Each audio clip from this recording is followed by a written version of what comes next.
মা দুর্গার আগমন আরম্ভ, সেই উপলক্ষে আমাদের মেয়েদের স্কুলের একটা ডান্স পারফরমেন্স হচ্ছে। মেয়েকে সুন্দর করে একটু সাজিয়ে দিয়েছে, সেই ফটোগুলো আপনারা ভিডিও লাস্টে দেখতে পারবেন, আমি দিয়ে দিয়েছি। আর আজকে গাড়িওয়ালা দাদা এসেছিল, কিন্তু ওকে সাজাতে সাজাতে রেডি হতে পারিনি বলে আমি দিয়ে এলাম স্কুলে। আসার পথে আমাদের সংসারের বাজার নিয়ে চলে এলাম, মাছ নিয়ে চলে এসেছি। আজ আর কালকের মাছ 240 টাকা কিলো, পুরো 1 কিলো মাছ নিয়ে এসে আজকে আর কালকে হয়ে যাবে, একদম মিলেমিশে হয়ে যাবে। কারণ হচ্ছে কি, যদি আমি কাটা মাছ নিই তাহলে প্রচুর দাম পড়ে যাবে, আর সেই হিসাব দেখে, সেই বাজার দেখে এইভাবে নিয়ে এলাম বাজারটা। আর এখানে হচ্ছে আলু পেঁয়াজ নিয়েছে, পেঁয়াজের তো প্রচুর দাম বেড়ে গেছে। আর হচ্ছে চটজলদি রান্নাটা বসিয়ে দিলাম, কেন ওকে আবার আমাকে আনতেও যেতে হবে। এই যে মাছের হচ্ছে ঝোল করব, কি দিয়ে করব বলুন তো, ঝিঙে দিয়ে। এই যে ঝিঙে কাটা হয়ে গেছে, পাতলা ঝোল করব ঝিঙে দিয়ে আলু দিয়ে।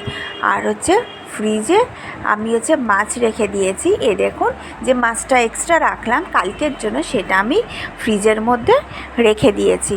কারণ হচ্ছে যদি আজকে ভেজে রাখা যেত, কিন্তু ফ্রিজে রাখলাম, আরও তো আনাজপত্র বাজারপত্র তুলবো, ফ্রিজটা এমনিও চালাতে হবে।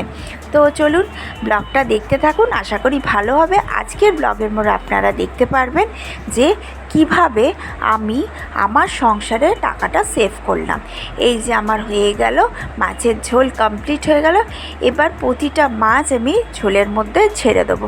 দেখুন, মধ্যবিত্ত সংসারে সবসময় একটু খেয়াল করতে হয় কোন দিক থেকে আমরা সেভ করা যায়। সেভ করা মানেটা কি, যে আরও পরবর্তী দিনগুলো যাতে কষ্ট না হয়, প্রবলেম না হয়, সেইটাকেই সেভ বলে। সব সংসারেই চায় যে ডেলি আপনারা চাইবেন যে 500-600 টাকার বাজার হবে, ডেলি চাইবো যে কিছু না কিছু একটু সেভ হলো। তো আমিও সেটা চেষ্টা করি যে আমার সংসারে কিছু সেভ করা, সেই সেফের কথাগুলো আপনাদের সাথে আমি শেয়ার করি, আর আপনারা যাতে উপকৃত হন। Morning friends, welcome back to my channel Soma daily ব্লগে আপনাদেরকে অনেক অনেক স্বাগত। সকালবেলা তো মেয়েকে দিয়ে এলাম, যেহেতু আজকে ওদের ফাংশন আছে, সব কিছু আছে। যদি ওরা আমাকে ভিডিওর মাধ্যমে কিছু পোস্ট করে দেয়, তাহলে আপনি এই ভিডিওর মধ্যে আমার মেয়ের ডান্সটা অ্যাড করে দেবো, ঠিক আছে? আর যদি না দেয়, কিছু করার নেই। তো দিয়ে এসছি, এখন এবার মেয়েকে আনতে যাচ্ছি। কেন, গাড়িওয়ালা দাদা বলে দিয়েছে আজকে আনতে যেতে পারবে না। এসছিল, মানে দিয়ে যেতে পারবে না, এসছিল, কিন্তু যেহেতু মেয়ে ওই টাইমে রেডি হতে পারিনি, কেননা অনেকটা শাড়ি পরা, একটা বাচ্চা, চুল বাঁধা, অনেক রকম থাকে, সেই কারণের জন্য আমি গিয়ে দিয়েছি। এখন হচ্ছে চটজলদি 10:30 ছুটি হয়ে গেছে, আর অলরেডি এখন হচ্ছে 10:30 বেজে গেছে। দেখবে, দেখো ঘড়িতে ঘরের তালাটা দিয়ে দিই, কারণ হচ্ছে আমার শাশুড়ি যে পাশে ফ্ল্যাটে গেছে, এখানে নেই, তালাটা দিয়ে দিই। আর আমি চললাম মেয়েকে আনতে। এই যে আমি মেয়ে স্কুলে যাই জানেন তো, যখনই আমি আনতে যাই তখনই কিন্তু আমার প্রায় 100 টাকার উপর গাড়ি ভাড়া যায়। আর এই যে দেখুন, আমার মেয়ের ডান্সটা আপনাদের সামনে শেয়ার করে দিলাম। গানটা দিতে পারলাম না, যদি কপিরাইট ক্লেম আসে, সেই জন্য আমি ডান্সটা আমি নিজে মুখেই বলছি, এই যে ও ডান্সটা করছে, দুর্গে দুর্গতি নাসিনী। তো এই জন্য যে ওকে আমি সব সময় চেষ্টা করি যে আমার সন্তান যাতে সব দিক থেকে এগিয়ে থাকবে, পড়াশোনার সাথে সাথে আনুষঙ্গিক যেই জিনিসগুলো থাকে সে তার মধ্যেও যাতে সবসময় এগিয়ে থাকুক। কেউ বলতে না পারুক যে তুমি তো কিচ্ছু পারো না, এই জিনিসটা না বলতে পারুক। আর পড়ার সাথে সাথে এই সব অ্যাক্টিভিটিগুলো, যেমন আঁকা, ড্রয়িং, ডান্স, তারপর কবিতা বলা, এই সব জিনিস যদি শিখে রাখে না, তো নিজেও একটা সুন্দর প্রতিভা তৈরি হবে।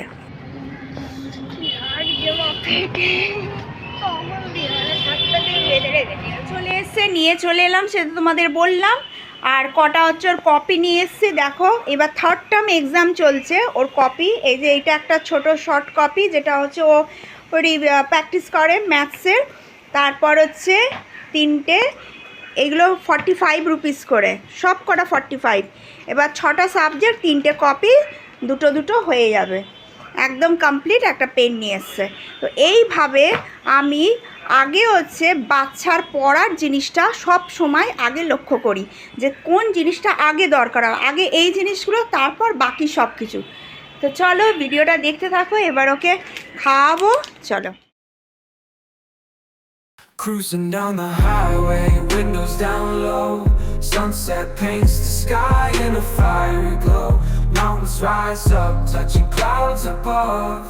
Valleys below, filled with whispers of love. On this road, every seed's a delight.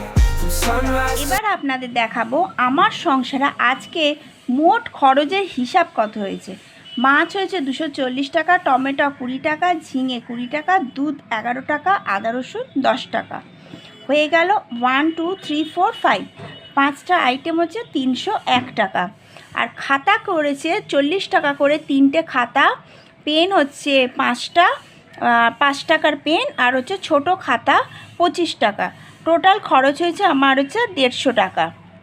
এবার বলুন, একটা মধ্যবিত্ত ঘরের সংসারে একদিনে 500 টাকা যদি আমি বার করি তাহলে আমার টোটাল খরচ হলো কত? 451 টাকা। ধরুন 450 টাকা, তাহলে আমার কত টাকা থাকলো বেঁচে? মাত্র 50 টাকা। এবার কি করব? আবার কি আমি কালকে 500 টাকার বাজার করব? না, কালকে খাতা পেনের কোনো ব্যাপারই নেই। এই যে খাতাগুলো, পেন খাতা দেখলেন আপনারা, এইটা হবে কিন্তু এই থার্ড টার্মের এক্সামের জন্য খাতা কেনা কমপ্লিট। থার্ড টার্মের এক্সামের জন্য খাতা কেনা কমপ্লিট। আপনারা ভালো করে জানেন যে প্রতিটা টার্মের জন্য আমার 3টে 4টে করে খাতা লাগে। ওই জন্য যখন সেকেন্ড টার্ম হয়ে যায়, একদম কমপ্লিট হয়ে যায়, থার্ড টার্ম যখন স্টার্ট হলো একদম কিনে দিলাম। এটা একদম 2 মাসের মধ্যে একদম শেষ হয়ে যাবে, যেহেতু এক্সাম কমপ্লিট হবে। আর এই যে বাজারটা করলাম, এই যে 301 টাকার যে বাজার করলাম, এখানে টমেটোরও থাকবে, ঝিঙেটা হয়ে গেছে, দুধটা তো হয়ে গেছে, আদা রসুন হচ্ছে 5 টাকা করে। আমি হচ্ছে আর একটা 5 টাকা করে আর একটা কিনেছি, দুটো মোট, তাহলে 10টা হয়েছে। তো সেখানে হচ্ছে একটা হাফ হয়েছে, এখনও 1.5টা আছে, মোটামুটি 3-4 দিন চলে যাবে। মাছ হচ্ছে কালকের জন্য একদম কমপ্লিট, মাছের ঝাল। আর দেখি একটা যদি 10 টাকা কি 20 টাকার কোনো সবজি পাই, তো সেটা শাক ফাক পেলাম করে নেব। তাহলে কি হলো, কালকে আমার হিসাবে থাকলো 100 টাকার কালকের বাজারের থাকলো। তাহলে আমি যদি এইভাবে সেভ করি, আমার কিন্তু পরের দিনের বাজারটা যদি আমরা মাছটা তুলে নিতে পারি, তাহলে কিন্তু পরের দিনেরও টাকাটা কিছুটা হলেও সেফ হয়ে থাকবে। কেননা হচ্ছে কাটা মাছ আর গোটা মাছের মধ্যে তফাৎ থাকে। তো ভিডিওটা ভালো লাগলে অবশ্যই লাইক শেয়ার সাবস্ক্রাইব করে দিও। আর ব্লগটা কেমন লাগলো, ভিডিওগুলো কেমন লাগলো সবসময় কমেন্ট করে বলো। আর সবসময় চেষ্টা করবে যে যেই বাজারটা করছি পরের দিনের বাজারটা মাথায় রেখে আগের দিনের বাজারটা করতে হবে। কেননা আমাদের খেয়াল করতে হবে, আমি আজকে খেয়ে নেবো কিন্তু আমাকে কালকে খাওয়াটাও কিন্তু আমার বাকি রয়ে থাকবে। তো চলো, ভালো থেকো, সাথে থেকো, আশা করি সাথে আছো, পাশে আছো, আর সব সময় আমাকে সাপোর্ট করো। walking down the streets, feeling the breeze in the sunshine state where dreams come with ease. Palm trees swaying with the ocean in view. This is the place where I always feel brand new. Sipping on a smoothie, chilling by the